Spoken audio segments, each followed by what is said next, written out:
irá proferir sustentação oral, Sua Excelência, o doutor Alexandre Oliveira Dias. Presente, Excelência. Está presente, eu vejo aí. Boa tarde, Excelência. Boa tarde, Excelência. O senhor está com a palavra pelo tempo regimental. Obrigado, Excelência. Excelentíssimo senhor presidente, doutor Luiz de Moura Faleiros. Excelência, não pretendo alongar-me em minha fala, sei que Vossa Excelência estão fazendo prodígios no campo da paciência evangélica, em uma sessão de mais de 60 sustentações orais, mas trata-se, Excelência, de um processo penal onde investiga-se um crime de homicídio simples, onde o paciente fora submetido ao crivo do tribunal do júri, condenado a 5 anos e 3 meses de reclusão em regime inicialmente fechado. Inicialmente, Excelência, apesar do paciente ter tido uma defesa técnica em primeira instância deficiente, tanto na primeira fase quanto na segunda, nós vislumbramos que no presente caso temos uma nulidade patente que deve ser reconhecida por esse escritório. O reconhecimento do paciente ocorreu mediante reconhecimento fotográfico.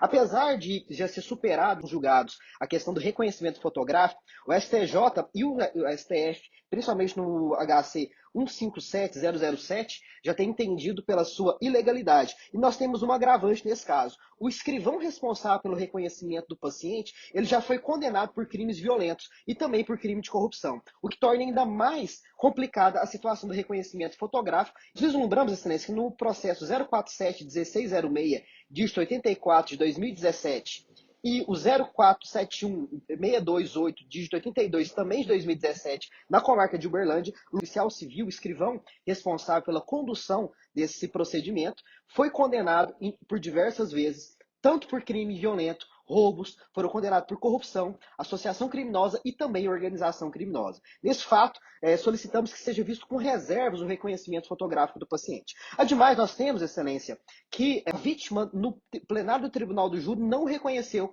o paciente como sendo o autor dos disparos. Superado a tese de reconhecimento fotográfico, também nós vislumbramos que no Tribunal do Júri houve uma violação ao artigo 479 do Código de Processo Penal. A contagem de votos que deve ser apurada mediante a maioria foi apurada mediante a totalização desses votos. A nulidade absoluta, conforme o artigo 489 do Código de Processo Penal. Ademais, Excelência, vislumbramos que há uma decisão contrária a provas dos autos. O reconhecimento fotográfico ele é deficiente, primeiro, por não ter sido respeitado o procedimento do Código de Processo Penal, e segundo, porque o próprio escrivão foi condenado por crimes violentos, o que denota uma certa intimidação das pessoas nesse momento do auto-reconhecimento fotográfico. Ademais, não há nenhuma outra prova que sustente a condenação do paciente. A vítima prestou depoimento no plenário do Tribunal do Júri, a vítima de homicídio tentado, fala que o paciente não foi o autor de seus disparos, que não o reconhece, que não sabe quem é, e foi perguntado por diversas vezes, tanto pelo parquê quanto pela defesa. Então, por esse motivo específico, nós rogamos a anulação do plenário do Tribunal do Júri, que seja submetido a novo julgamento, tendo em vista a decisão contrária a provas dos autos. Superada essa tese, caso entendam que não seria o caso nem da anulação completa do feito, tendo em vista o reconhecimento fotográfico, tampouco a questão da contagem de votos ou a anulação do plenário devido à decisão contrária a provas dos autos, nós vislumbramos que na dosimetria da pena também merece certo reparo.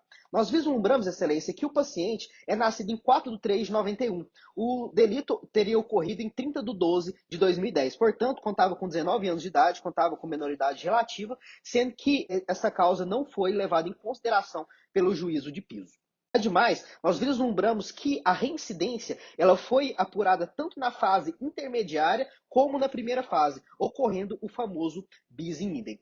Nesse fato, Excelência, nós precisamos ressaltar que o paciente já teria respondido a esses processos criminais há mais de 5 anos da data da prolação da sentença. Dessa forma, não há que se considerar como reincidente, tendo em vista que, após esses fatos, passados mais de 5 anos, não envolveu-se nem outro delito, não foram condenados, não foram processados, foram sequer investigados. Então, nesse fato em específico, nós rogamos o afastamento da reincidência do paciente.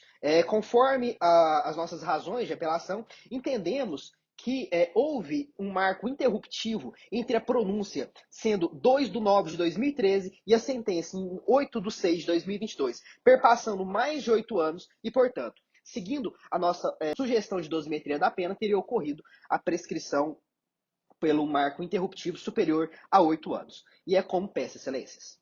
Ao mérito dar imparcial provimento ao recurso e, de ofício, declarar extinta a punibilidade do réu, foi pedido vista pelo eminente desembargador Alberto Deodato Neto. Proferiu sustentação oral o doutor Alexandre Oliveira Dias,